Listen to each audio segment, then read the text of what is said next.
और चार हमारी अवस्थाएं हो गई, शरीर की अवस्थाएं हो गई, और चार ही हमारी सूरत की अवस्था।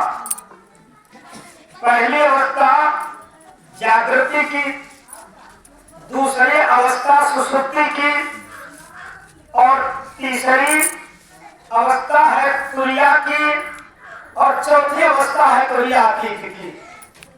चार ही अवस्थाएं हमारे शरीर की हो गई। तो जब हम स्थूल शरीर में रहते हैं तो ये संसार की जागृति में रहते हैं, लेकिन एक अवस्था स्वप्न की भी अवस्था, जागृत के बाद स्वप्न की अवस्था होती है, और स्वप्न के बाद सुषुप्ति की अवस्था, और सुषुप्ति अवस्था के बाद तुरिया अवस्था होती है। तो जब हम साधन करते हैं, गुरु के द्वारा नाम स्मरण करते हैं, तो पहले हम जागृति में रहते हैं। तो गुरु महाराज जी समझाते हैं कि ये जागृति भी झूठ है और स्वप्न भी झूठ है। ये जो भी आप देख रहे हैं ये भी झूठ है, और जब सो जाएंगे तो वो भी झूठ है, और झूठ में ही रहते हैं। तो इसलिए इस झूठ से हमें बाहर निकलना है। और बाहर कैसे निकलेंगे? दोनों आंखों के नीचे जो हमारा पिंड है, स्थूल शरीर है, इस स्थूल शरीर में जड़ में हमारी सूरत बंधी है, और जब तक हम इससे निकलेंगे नहीं तब तक हम इसके ऊपर लिंग शरीर में या सूक्ष्म शरीर में जब हम नहीं जाएंगे तो अपने घर कैसे जाएंगे? अभी तो हमारे ऊपर इतना बोझ रखा है, इतना वजन है कि अब जान सकते हैं काम, क्रोध, लोभ, मोह, अहंकार, और चार अंतःकरण मन, बुद्धि, चित्त, अहंकार। इन अंतःकरणों में हम बंधे।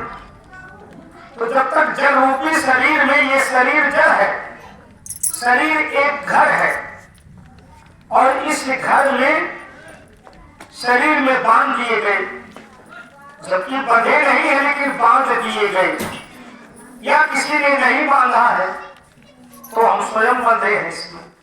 ऐसा मान लीजिए हम स्वयं बंधे हैं, हमको किसी ने बांधा नहीं है, क्योंकि हमें लिखा है जन चेतन ग्रंथ पड़ गई जगम रखा छोटे कठिन।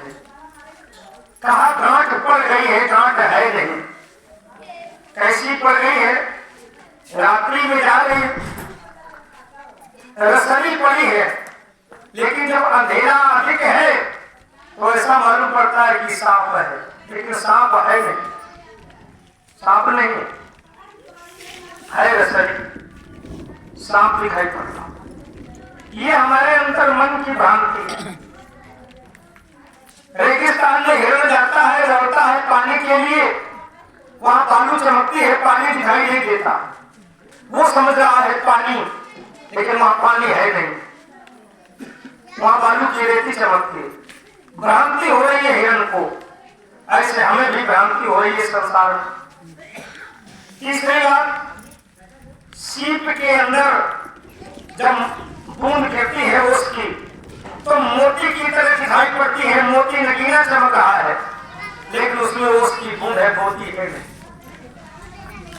ऐसे संसार में स्त्री पुत्र परिवार से हमारा मन सुख समझ रहा है, लेकिन सुख है नहीं, सुख है नहीं, समझ रहा है कि है, लेकिन सुख नहीं है। संसार के वैभव से, धन दौलत से हमारा मन सुखी हो रहा है कि हम इससे सुखी हो जाएंगे, लेकिन कोई आज तक सुखी नहीं हुआ है, दुखी है, सुख नहीं। तो विचार करिए, जीवन में संसार की किसी भी चीज से हम सुखी नहीं है, चाहे जितने घर, मकान, महल कोई भी बना ले, लेकिन वो सुखी आज तक नहीं हो पाया है। सुखी वही होगा जो भगवान का भजन करेगा। किसी ने भजन में कहा है, कमाए जो और हीरा चाहे मोती, कफन में जेब नहीं होती। कमाए लो हीरा चाहे